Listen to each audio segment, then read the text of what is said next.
Hello, and welcome to another episode of the Chrissie Mayr Podcast. We are on iTunes, YouTube, Spotify, and SoundCloud. And if you're listening to us on iTunes right now, go ahead and leave a 5-star review, please, and thank you.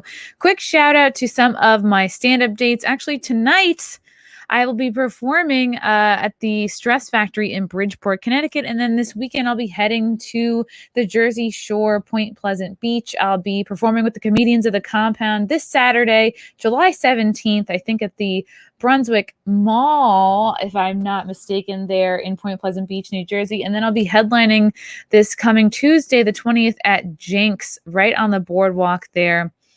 So a couple shows in Jersey. And then I'm heading to New Orleans August 13th and 14th to perform at the New Comedy Theater down there. And then I'm heading back to Vegas September 10th and 11th with Comedians of the Compound. And then back to Texas September 17th and 18th to headline Hyenas in Dallas. Love that club. Quick shout out to my sponsor, Cushy Dreams. They are my go-to for all things CBD related. I want to talk to you guys about Cushy Dreams. They offer a full lineup of premium smokable CBD. They specialize in extraordinary CBD-rich hemp flower, also known as bud, and pre-roll CBD joints. I personally really like the joints because they're just sort of like easier and cleaner and more portable. You can enjoy all the health benefits of CBD without getting high. There's under 0.3% THC in all of these products. It's cannabis that ships directly to you, and it's legal in all 50 states. Join the men and women who are sick of vapes and gummies and want to smoke their CBD. Looks, smells just like high-quality marijuana, but it's not. Best of all, it's grown here in the USA. Each batch is slow cured for 2 to 4 weeks to guarantee maximum freshness and preserve flavor and cannabinoids. And you can check out on their website all their independent lab tests to see how they ensure compliance and purity. And you can see all the results on the website there. They have different indica sativa blends like energy, relax, create, dream, hustle. So if you want to be a little bit more up or a little bit down, they have a strain for you. So go to cushydreams.com. That's KUSHY dreams.com and get to relaxing. Get that anxiety out. Use promo code CMP to get 20% off every order. Not just the first, but every order, and smoke your CBD. Guys, I'm so excited to have this guy on the podcast. He's an actor. You've seen him. The credits are pretty impressive on this guy. The Irishman, Boardwalk Empire, The Wire, Cold Pursuit, The Family. The list goes on and on. We're going to get into some of his work and cool things he's done. Domenick Lombardozzi, how are you? Good. I'm good. Thanks for having me. I am so excited to have you. I am blown away. So most people probably saw The Irishman. Maybe it took them one shot. Maybe they broke it into 2 sittings. But that's got to be one of the most impressive movies I've seen in a while. And you played the role of Fat Tony Salerno. I think it was like later on when he was maybe close to death or like back in jail or something. And you had to wear a ton of prosthetics for this role. I'm just going to show the people what you had to look like because it's really it's unbelievably impressive, the transformation that you had to go through. You were unrecognizable to a lot of your fellow. So that's you normally, obviously. And then let's see what you had to, boom. This is what you had to look like to play the character. What was it like to get this much stuff put on your face? That was towards pretty much probably towards the end of his life. I think he was quite up there. There was, I think, 3 different phases of makeup, roughly, I think, anywhere from 23 to 25 different pieces to make up that whole thing there. Wow. And basically, after every work day, it all comes out, it gets thrown in the garbage, and then Mike Marino would have all the pieces on like a dummy that we molded early on So it was very important to stay the same weight. It was very important not to like lose weight, gain weight, to stay the same, because everything was based on those measurements from that particular time. So now when they put it on the dummy, they basically just transferring it on, and then it kind of just gels all together. It's pretty amazing. Pretty amazing. I can't believe that they don't reuse any of these pieces here. No, just the wig, just the wig stuff. But as far as all the skin stuff, no, those are all separate pieces. That's not like one complete thing. It's piece here, piece for the chin, piece for the nose, piece that goes underneath the eyes, piece for the ears, the neck, especially like the jowls here. Wow. Yeah. Probably up to here. Holy cow. Even though you had like a crew neck shirt on. Yeah. Yeah, and supposedly you had to wake up at get there at 3:30 in the morning to start this whole process? Yeah, we get there around 4 hours before everybody else, before crew call. What would you do while this was all being put on you? Like, would you get bored? No, I mean, I had Mike Marino, his crew. We had our own little trailer. We had a good time. We knew we were going to be there for 4 hours. So I would do like 2.5 hours straight. Then I would get up, go outside, get some fresh air, come back in, and then we would finish up. But they were great companions. Wow. And you had to gain weight for this role. You had to gain a certain amount of weight. I got up to a certain weight, and I think it was maybe 235 up to that point or something like that, 230. And then still had to use like a fat suit. Wow. But the more I gained, the less I had to. Fat suit. Yeah. Yeah. I mean, you could see a fat suit on somebody when they're skinny, I just wanted it to kind of gel together to like morph in pretty evenly. And that's basically the weight that I was able to get to. Yeah. That was the cutoff time. Yeah. No, that's really, really cool. That's really impressive. What, and here's another view. This is you here. Wow. Mike Marino. Yeah. Yeah. And Mike Marino is the makeup artist here. So he's even he's putting, makeup all over your head. This is amazing. He does everybody. He's I think like one of 3 people who do this. Wow. Yeah. He's pretty amazing. That's really neat. How did it feel to work with, Scorcese and De Niro and Pacino and Pesci? Were you freaking out? I mean, you're such a professional. You have such a long career. You've been steadily working since the early 90s. So I'm sure you weren't super nervous, but again, these are some of the all-time greats. Yeah. I had a relationship with De Niro prior to this, but working with Joe, working with Marty, there were projects that I worked that I was affiliated with, that Marty was affiliated with, but I've never worked with him on a personal level like that. So to work with him and to work with Joe and also Bob and my friend Steven, and I mean, I had a lot of friends on this movie that I mean, most of my scenes were with Bob and Joe, but it was good to see a few actor friends of mine that were in this movie. But how long was the shooting process for, that you were involved in? They kind of grouped everything in for me. 3 weeks. Wow. Okay. That's not bad. 3 weeks, something like that. Yeah. How did you prepare for this role? I mean, could you compare it to any other role that you've done in terms of preparation?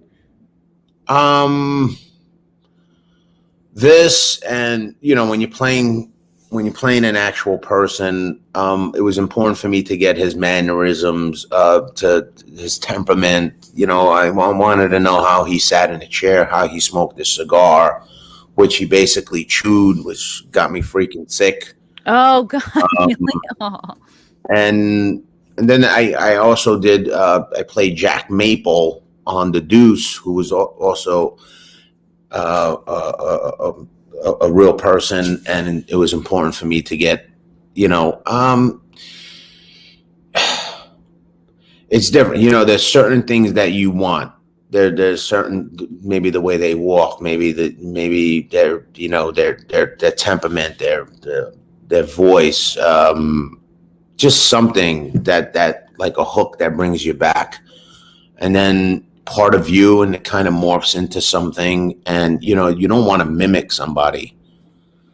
You have to bring, for me, I have to bring some of myself into there, because that brings the emotions and makes it. I try to make it as truthful as possible.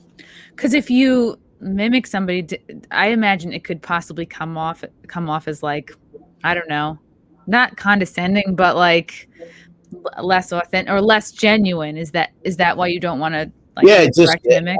Yeah, I don't know. It's just it's just not part of the procedure for me. It's just there are certain things that I can't par with that person. How they sat in the chair, how they would drink, were they hot-headed, were they calm, did they look at you when they spoke to you, or were they shy, were they all these little, and on Fat Tony there really wasn't much to go on. There wasn't a lot of footage on it. There was like one footage of him being arrested. Other than that, there really wasn't much. So then, in a way, you can like bring more of yourself to it, because you got to make up for it somehow. Like if there's not a ton of footage. Yeah. Dom, there's definitely fans of yours in the chat here. Flash is saying it's not easy to play Fat Tony Salerno. Somebody else in the chat, I always love practical effects over digital. Blessed Mom, loved you in Breakout Kings. Thank you. I got some fans in here. Do you, I don't know, how do you and possibly other actors, do you think, feel about de-aging technology? I would be worried that, is it ultimately something that you feel like could, put some actors out of work or take away roles from real people? Like if they have this de-aging technology, is that at all kind of like not really a threat, but how do you feel about like a show or a movie using your likeness maybe in the future, like after you're dead or something? How does that make you feel?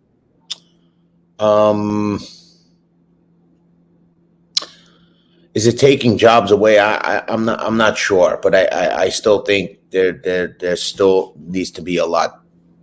It's a little, sometimes when I watch something like that, it's hard for me. The first 5 minutes I'm watching it, I'm looking at the person. I'm trying, and I lose the story. So it takes me out of the movie a little bit.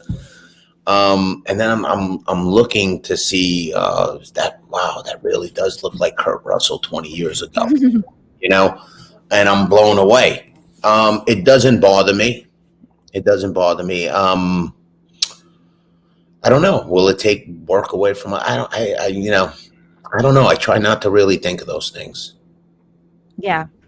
Yeah. I know there was a lot of like blowback from, I think it was, it might've been in the Mandalorian when they de-aged Mark Hamill a fair amount for like Luke Skywalker. And obviously people are always going to have something to say about everything that happens, but I can understand, like, you're using this particular character. There's no way you can make them look younger. Sometimes it just has to be done.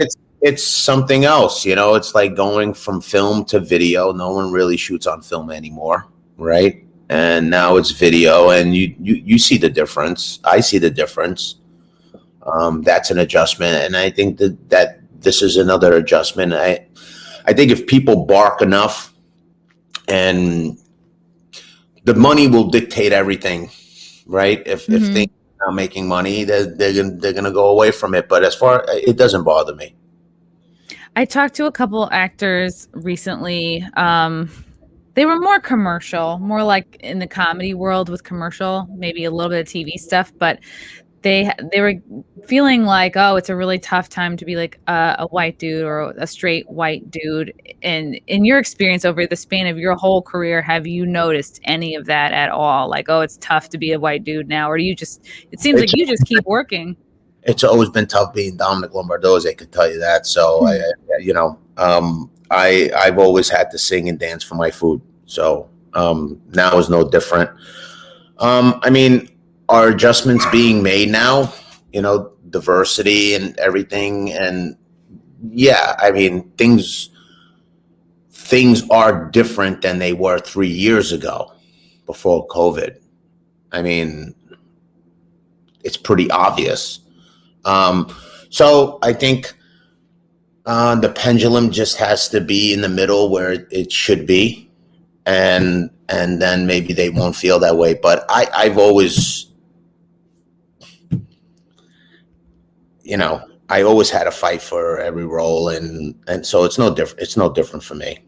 Yeah, you haven't noticed get any hard. I mean, it's hard to pursue it. Yeah, at all. You just have to make your way. And do you feel like you're sort of typecasted? Is that necessarily a bad thing? Early on in my career, absolutely. The last few jobs that I've had, the last few productions, kind of veered off that. People were thinking a little outside the box, so I had that opportunity. Didn't have to necessarily play the heavy, and What do you mean the heavy? The heavy, the bad guy, the tough guy. The tough guy, rough around the edge, that guy. I've been able to play characters that are more multi-dimensional, more emotional. So yeah, recently, it took a long time. Was the Bronx Tale would you consider like your break? Your first big role? Got me my SAG card. Yeah. And with the SAG card, is that just a number of hours or? No, I think I was, I get this all the time, how do I get a SAG card? And I honestly don't know. I know there are certain rules. I know waivers or get a speaking role or a principal role and you're automatically eligible. So I think because I had a speaking role and I was a principal character, it automatically made me eligible. But there are so many times I'm on a set that an extra will ask me, how do I do this? How do and I think for everybody it's different. Just like it's different getting an agent, just like it's different getting a manager, there's so many different channels into this business. And for me, I kind of got lucky being 15 years old, having a speaking part, already having that card that at 15, I didn't realize what I had. Wow. Yeah. I didn't know you were so young when you got that. Yeah, it was later on in life. I realized, wow, there are a lot of hurdles for someone to get a SAG card. And then you have a SAG card, and then what do you do with it? How do you audition? How do you get auditions? It's just one hurdle after the other, after the other, after the other. It's a grind. It's a grind. It's a lot of sacrifice. It's a lot of part-time jobs that you don't want. Yeah. Jobs that you could just, I'm sure you understand, for sure. That you feel like you're above, it's like. Look at all the dates you were reading off. I'm going to be here this day. I'm going to be in Texas. I'm going to be in Jersey. I'm going to be this. Look at the sacrifice that you have to be away from your family. You're like, you have to go to Jersey. Yeah, sometimes it does. But like just with I totally feel you on like, yeah, side jobs, day jobs. I've had so many over the years. It's like it feels like with acting and comedy, you never get to a point where it feels like you can just coast unless you're maybe like ultra famous. But well, I mean, look at the union. If you break down how many actors are in the Screen Actors Guild, look how many actors you have a total membership of the Screen Actors Guild.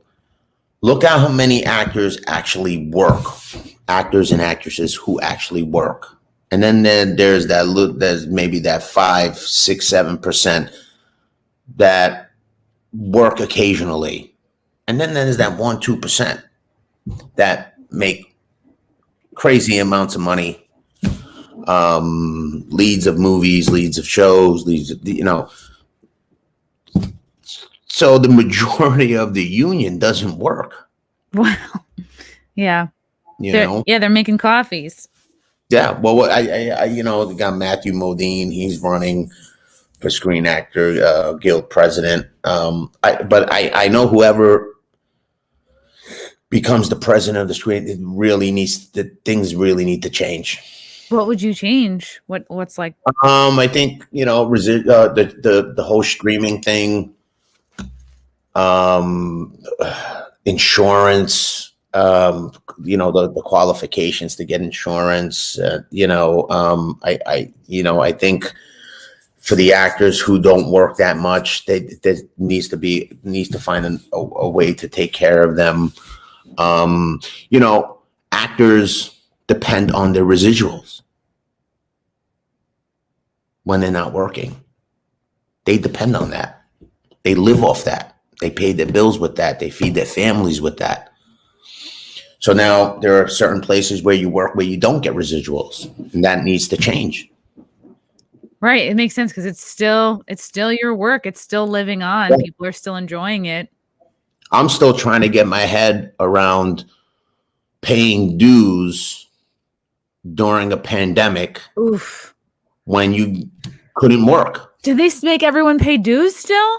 I know I paid my dues during the pandemic. Oh, and they're not cheap. It's I got that bill in the mail. It's like over $1,000, isn't it? It's like a lot. It's a lot more than that for certain people. It's a lot more than that for me. Wow. I'll tell you that. Wow, that's wild. You would think with all these places getting breaks and I don't know, stimulus and shit, like that they would.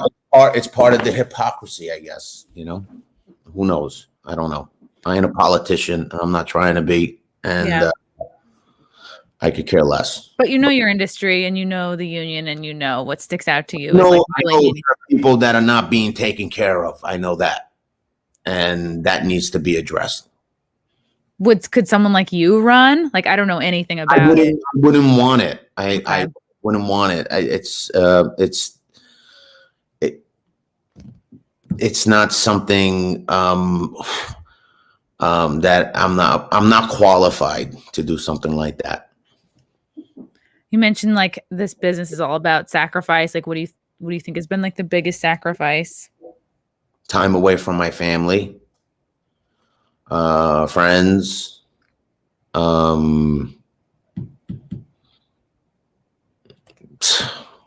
yeah, like leisurely travel. That's what I find like for comedy. And you sacrifice a little bit of yourself. You sacrifice your I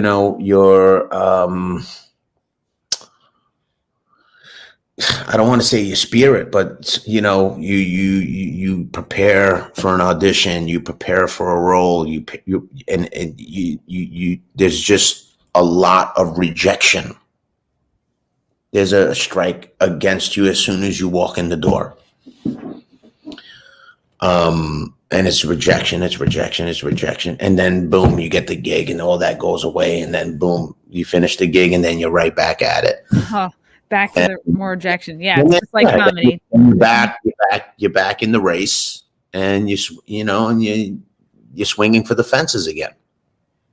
That's something you don't hear a lot of actors say about, like, you do sacrifice a little bit of your like spirit and soul. Like, you have to I feel like so much of the job is is being able to handle rejection, and nobody sees that because they just see you So difficult. when you're doing great and when you're on TV. Yeah, I know there are a few actors who I know who are very good friends of mine who are able to shrug that off, and it takes me a minute. It takes me a minute. Yeah, especially when you're so good. There's so many fans in here. Someone mentioned they really loved you as Herc in The Wire. Thank you. Wow, we got fans up in here. Let's see. Any interesting questions for Dom? This is from Frank Pellegrino. I think you know him. Is there a role Dom almost got that he really wanted? Ooh. Yeah. Yeah, I don't know. You don't know if you can say it? There are many.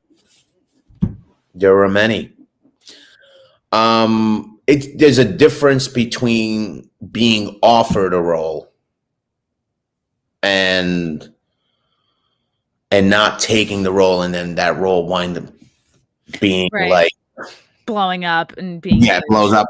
And then there's, man, I was so close. I've had a lot of, that was very, very close. It could, it could have went either way. Anything that I would know? Gotham was one. There were a few. I mean, I don't want to, riff off any, but there were a few. There were a handful. Yeah, I always find that stuff so interesting. Like when these articles come out, like, oh, it could have been Emily Blunt, and you try to envision like it was somebody else, but yeah, nobody ever sees like who was next in the running or who could have done a better job. It's all so crazy. Oh, Nathan Alexander loved you on Entourage. Hey, you're one of the. How is it working with Jeremy Piven? I work with Jeremy, great guy. They're all great. I love working with all those guys.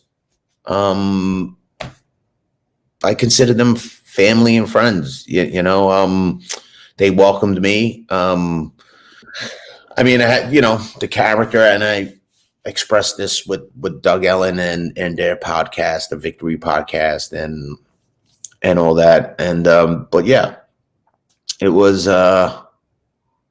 The environment, the people I work with were unbelievable. Just gearing up, coming out of the trailer and playing that guy took, I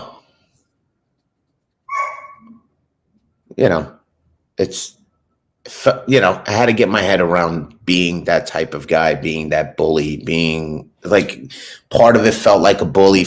There were moments where he felt like a bully. There were moments where he was your best friend. I grew up with a lot of people like that. But yeah, I mean, it was a great experience. And Jeremy, I mean, he's an unbelievable actor. I mean, what he did on that show, playing Ari Gold, I mean, I don't think anybody's going to forget that character. Yeah, people love him. He was very rude to me once at a comedy show. It's all fine. Okay. I'm over it. I definitely don't talk about it anymore. No, he was just like kind of condescending, but I get it. He's a big deal. I leave it at work. I don't really mingle. I'm a homebody. I'm not out there. I could really care less. You know, separate. Yeah, that's good. I have friends. I have my friends. Yeah. I don't go to work looking to make friends, although I make them. And those are the jobs that mean so much to me. People are like, oh, what's your favorite role? What's your favorite? Some of my favorite roles are the projects that I've been on where I could pick up the phone and call somebody that was affiliated with that I could not talk to them for 2, 3, 4, 6 months and then pick up where we left off. Oh, yeah. I cherish those relationships, and I have many of those. And so I don't have a favorite role. I have great experiences. I have fun times that I remember. I know what roles were challenging, what weren't, but each project brought something special. That till if you mention a project, I could go to something that I remember from that particular project. I'm like, oh, it'll put a smile on my face. Mm-hmm. Do you get recognized a lot? Do you get a lot of like girls hanging out by your trailer waiting for you? This is just how I imagine your life is. Those roles. There's just girls at your trailer waiting for your prosthetic face to come off so they can shoot their shot. No, that's two trailers down. Give me your fake nose, Tom. No, but the people that do come up to me, they're very respectful, and some of them pick out projects that I'm like, wow, you saw that? You mean roles that you did and they are appreciative? Yeah, like I remember some guy came up to me the other day and he's like, man, I think it's because of my podcast. I interviewed Vincent D'Onofrio, and so I'm walking down there. Someone, man, like your role in Daredevil. I only did one episode. You know what I mean? It's yeah, you made an impact. Yeah, like that. And Entourage, I only did 3 episodes. Wow, People thought I was a fixture of that show. I wasn't a fixture of that show. Maybe part of the mythology at the end of the day. I mean, if you want to take it that far, but 3 episodes. Does the acknowledgement from the fans at all begin to like make up for all the sacrifice and all the hard days? Does it even put a dent in that? Are there some days where you're like, oh, it's worth it? Nothing makes up you losing time away from your family. No money, no job, no fame, nothing. For me personally, but it's what I do. It's what I want to do. It's one of the most therapeutic things for me personally. When I work, it's better than anybody going to a shrink. Wow. So you can really like work stuff out through acting? Like work your own shit out? The only time it's the only time I can leave who I really am at the door. There are things that I do in front of the screen that I would never, ever do or show people in my real life. And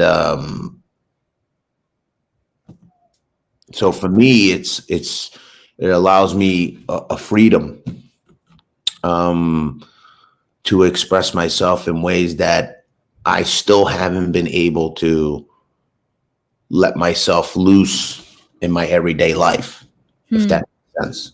Yes. Yeah, I imagine it's probably very therapeutic if like I'm not really a violent person, but like if I had to play a role where like I was like not hitting a person, but like I imagine that's a way to get it out. Or if you're somebody who's just like playing a role of someone who's bluntly honest and doesn't care about hurting someone's feelings, I'd be like, oh, well, that's something I kind of want to strive for in my personal life. So you get to kind of try it on. And the gratification, I mean, especially, when you're doing some TV stuff and there's a writer there and this guy he or she spent all this time on this script, on this episode, and they're there. And you're trying to not only give them what they want, what they wrote, but enhance it in any possible way that you possibly can. And then when they come up to you and they say, man, that I like the way that came out. I like the way you, whatever the case may be, man, that makes me feel good. Do you feel like any given role you could bring like what 30, 40, 50% of you to it, or does it depends on the role? Depends on what you're doing. I just want to give, I have a tremendous amount of respect for writers. Like I do for comedians, which I think being a comedian is probably the toughest gig. And that's why I have so many of them on my podcast. That being said, it's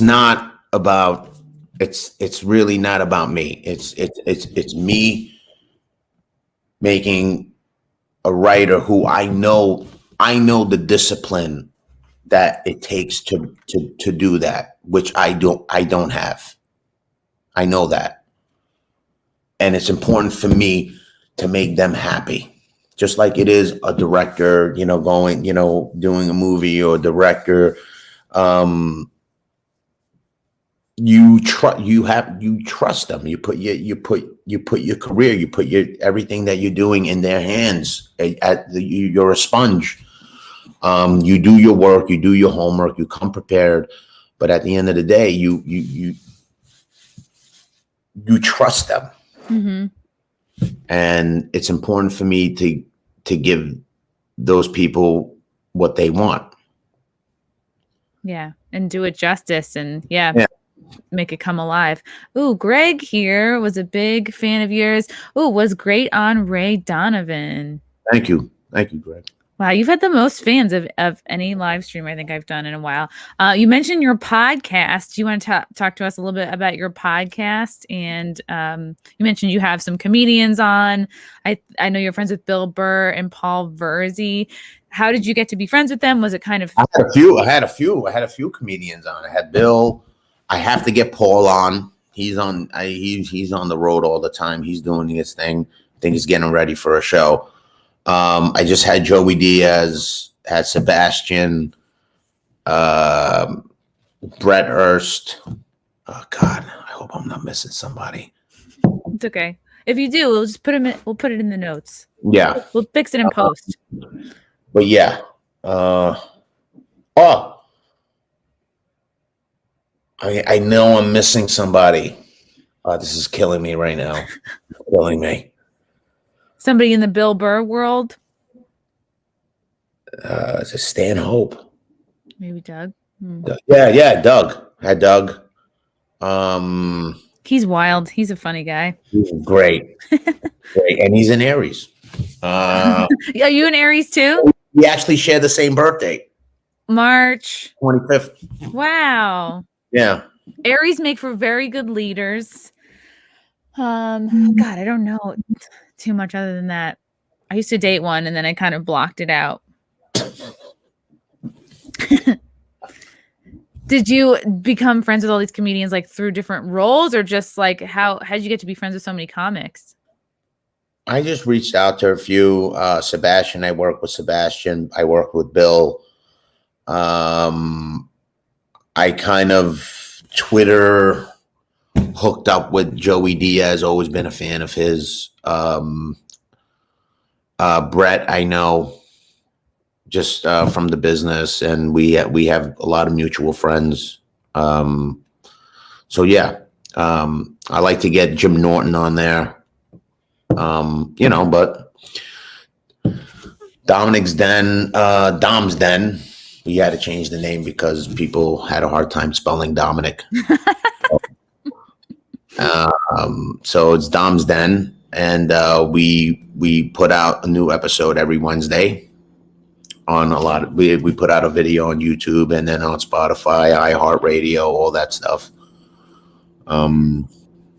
There's a link tree thing on my Instagram if anybody cares, but yeah, that's what it is.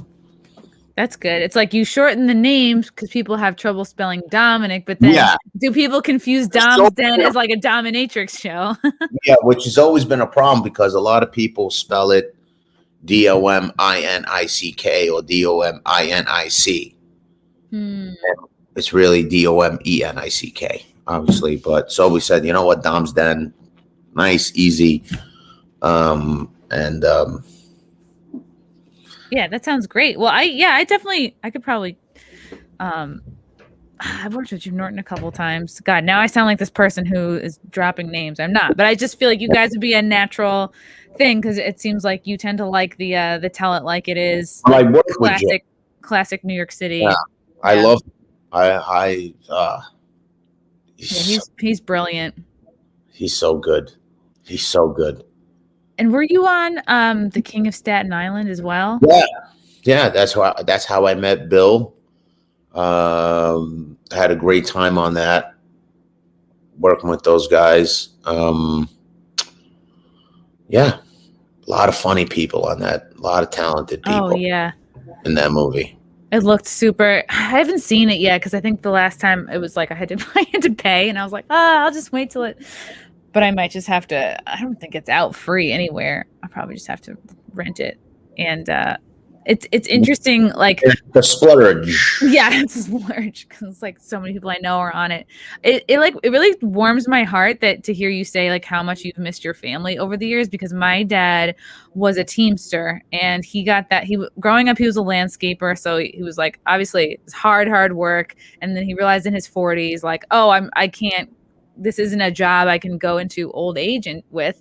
So because he had a truck driving license from driving around his truck, he was able to get a Teamster job. Like lucked out. Like my dad is so not a social networking type guy. He really just like sat in it, got so lucky, got this job. And like, I don't think he ever told us once that he missed us as a family. Like, I think he secretly really liked being away. I think he was like, 15-hour days, gotta go. Like, I got a thing, I gotta be there at 4 a.m.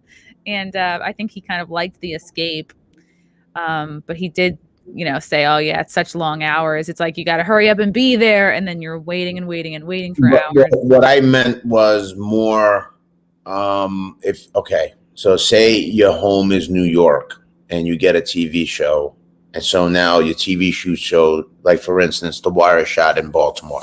So that's 5 years. Most of the year you're living in Baltimore. Oh, wow. You do Rosewood. That's 2 years in Los Angeles, 8 months each. That's significant. Wow. That's what I'm saying. That's like years away. Yes. Yeah. Yes. So it's on a bigger scale. And if you start accumulating and you start adding up all those years, it's a long time. It's a long time. You miss things.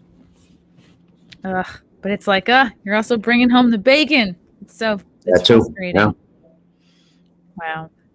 Was that the longest like time away? Was The Wire the most years out? No, actually Rosewood was, because Rosewood, we shot for 8 months, and that was a hard schedule because just because episodic TV, procedural TV, you kind of shooting more, you have less time, and you're still shooting 60 pages.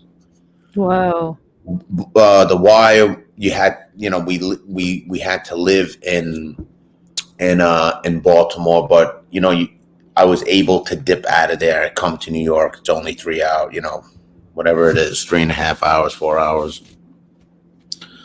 That's why that's different. But yeah, Rosewood was pretty lengthy. Is it dumb to be like to ask you like, how do you memorize so much? Like, I don't know. It must just be like a certain skill, or do they chop it up enough so it's like, okay, you memorize enough for like that day, and then you memorize enough for the next day. It just, do you get like breaks in between? Like how hard is the memorization part of it? It's all part of the work. It's all part of the prep.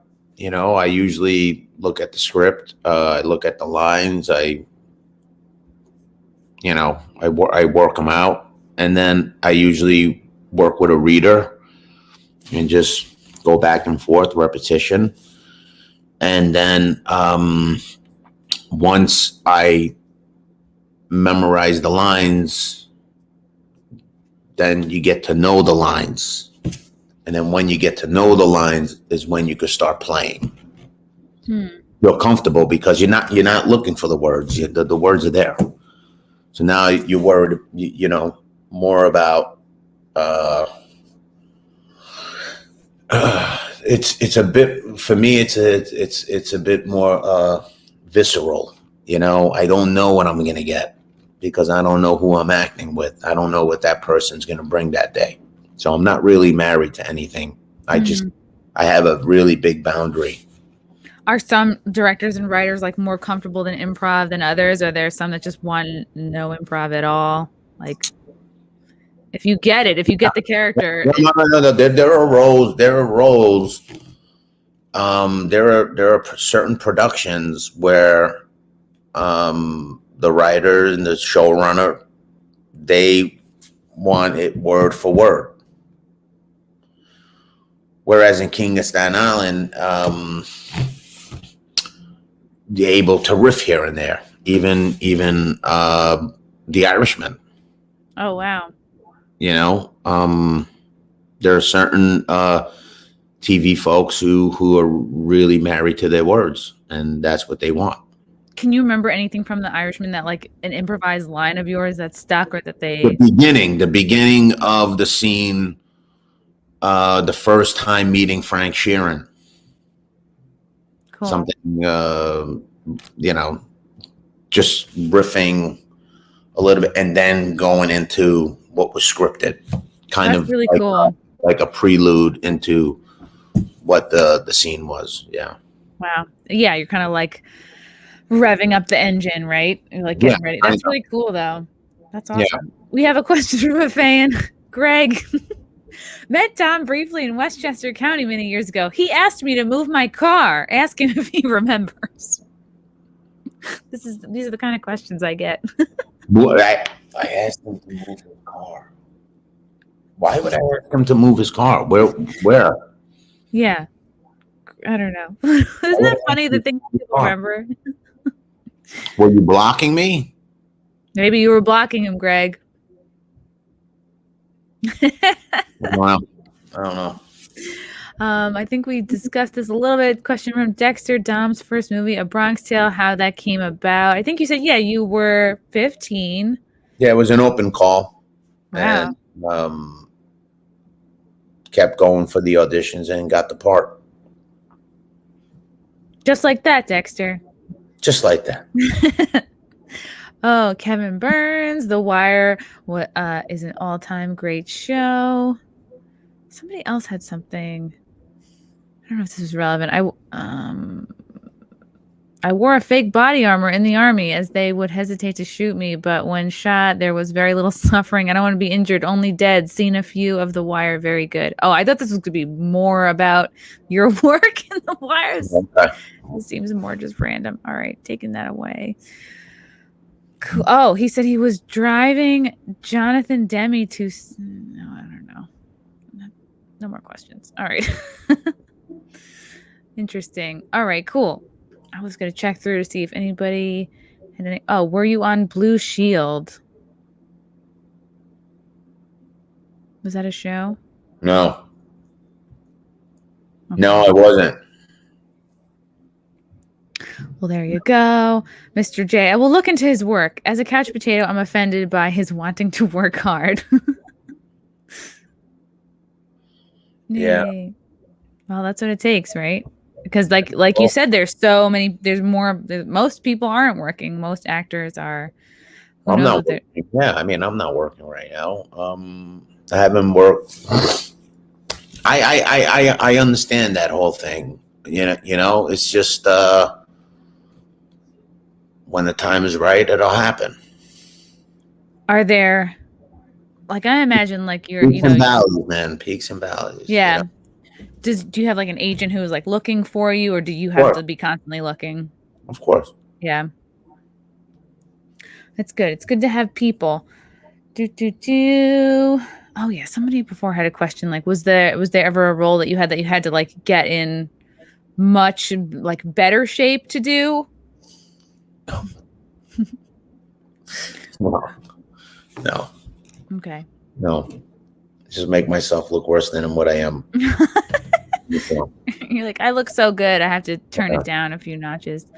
I gotta go the other way. Yeah. Let's see. Someone's question for you. Dom, on the set of Entourage, was the person who played E a total cokehead in real life? No. I guess he seemed that way, his character. Yeah. All right. No. Cool. Did he ever audition for The Sopranos? Oh, yeah, you'd be perfect. No. Okay. All right. That seems good. Okay, talked about... I mean, yeah, I did. We did sort of talk about how you got into acting. Was there anything before A Bronx Tale? No. No, I was young. That was my first thing. Like I said, I fell into it. You know. Did you like take any like classes or do any training before or No, since? that's one of my big regrets. Yeah, one of my big regrets was later on. I just didn't know how real it was. And what opportunities I had, and but I wish I was. I wish I went to school for that, or I don't know. Nothing led me that way. It's weird, and I sit down and I went to Yale, and I went to this school, and I went to Juilliard, and that's when I get up and I go to craft service. Yeah, I have so little patience for that too. Participate in that conversation. It's just it's just so they can sort of like, it's a penis measuring contest. I don't know. That's not the right word, but it's like, I hate those conversations too, especially in comedy. It seems like there's nothing. I wish I would have went down that road, because I think it would have instilled, and I said this before, and I just feel like I'm repeating myself, but it would have instilled some confidence that I think I needed early on in my career that I didn't have. And I think there were things that I could have learned that would have prepared me and made things just a little bit easier. So I had to fall on my face a lot of times, and then just, you don't do that. This is how it's done. Kind of like that. Kind of like an apprentice. Yeah, that's it. Is just like you live, you learn. And I feel like people they kind of have to like be sold and like love you as the person. It's like, oh yeah, it's I feel like you're oh, we need somebody like Dom. It's like you know what I mean? It's almost like versions of yourself, because you know what I mean? Like your average guy can't like pretend to be like, just how you come off naturally and how you sound and like your vibe. It's like there's just so many roles. Like you're perfect for it, just kind of just being you and not having to do that much. Okay. I'm saying you're naturally great. You're perfect the way you are, Dom. No regrets. Are you a Mets or Yankees fan? Yankees. Yankees all the way. Have you been to the stadium yet since the shutdown? Yeah, I like the old stadium. Yeah. So does everybody else. Okay, awesome. Dom, where can people find you and follow you and check out your podcast? Plug that out one more time so people can check it out. Dom's Den podcast on iHeartRadio, Spotify. There's a link tree link, I guess. Oh yeah, the link tree. Yeah. On my Instagram. And Twitter, _Lombardozzi. No, it's awesome. I'm promoting myself. And Domenick Lombardozzi Instagram at Domenick Lombardozzi, or is it? Or I'm not even sure if it's at Dom Lombardozzi. But if it has a verified, that's me. Yeah, if you can spell his name, you're halfway there. They gave me that at least. So, all the information is there. Go to his link tree. Thank you so much for your time, for talking to me. It was very cool to go behind the scenes with all this stuff with you. Break the leg this weekend. Oh, thank you, and we'll talk soon. Yeah. Thanks, Dom. Bye. Got it. Bye. Awesome. Cool. So I will end up re-releasing this episode next Thursday next week. So I'll do like a graphic. Okay. Okay. And I'll tag you on all that stuff. Okay. Okie doke. Thanks, Dom. Thank you. Have a good one. Okay.